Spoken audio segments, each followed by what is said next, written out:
Okay, just troubleshooting this board. It's all well and good for me. My Genie board worked first time with the Circuit Wizard program, but it may not for you. So what could you have done wrong? Well, first of all, what I would look at is all the soldered joints.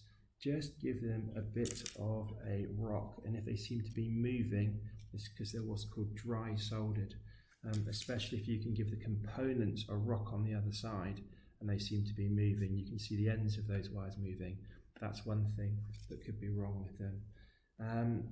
Another common mistake is if we have a look at the pin holder here, the pin holder should be connected through this leg to this track, through this leg to this track, that's a high track, and each one of these legs should not be connected to one another because they're quite close together. What sometimes happens is, and I did it earlier on, I did it with this one, I soldered it to this track, and that's why there's a blob of solder on there. I heated that back up with the iron, and when it got hot enough, it separated. Or you can solder these pins together, that's the other thing. So each one of those 8 pins should be independent.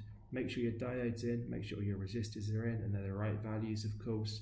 Also down here, now it looks actually as if these two are actually soldered to that middle track, but they're not. There's a gap in between them, I can assure you. But what can happen is you can solder this to that track. And of course, this is a programming port, so each one of these different tracks needs to be independent. Just to clarify, these two will be soldered together and those two will be soldered together. That's correct. Okay. Apart from that, go and see your teacher, really, and I imagine they might come and see me. I suppose you could say the diode could be in the incorrect way. If that grey line is closest to your USB terminal, that isn't right. The other thing is your chip could be run the wrong way. Can you see that we have our notch at the top here? If the notch is at the bottom, that's incorrect. Make sure the values of the resistors are right. And that is about all I can offer.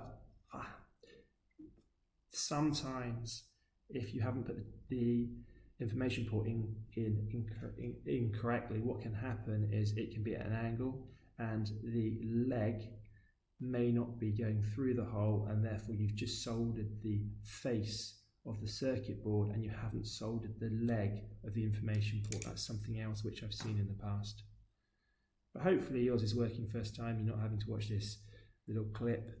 But if not, yeah, as I say, go and see a teacher.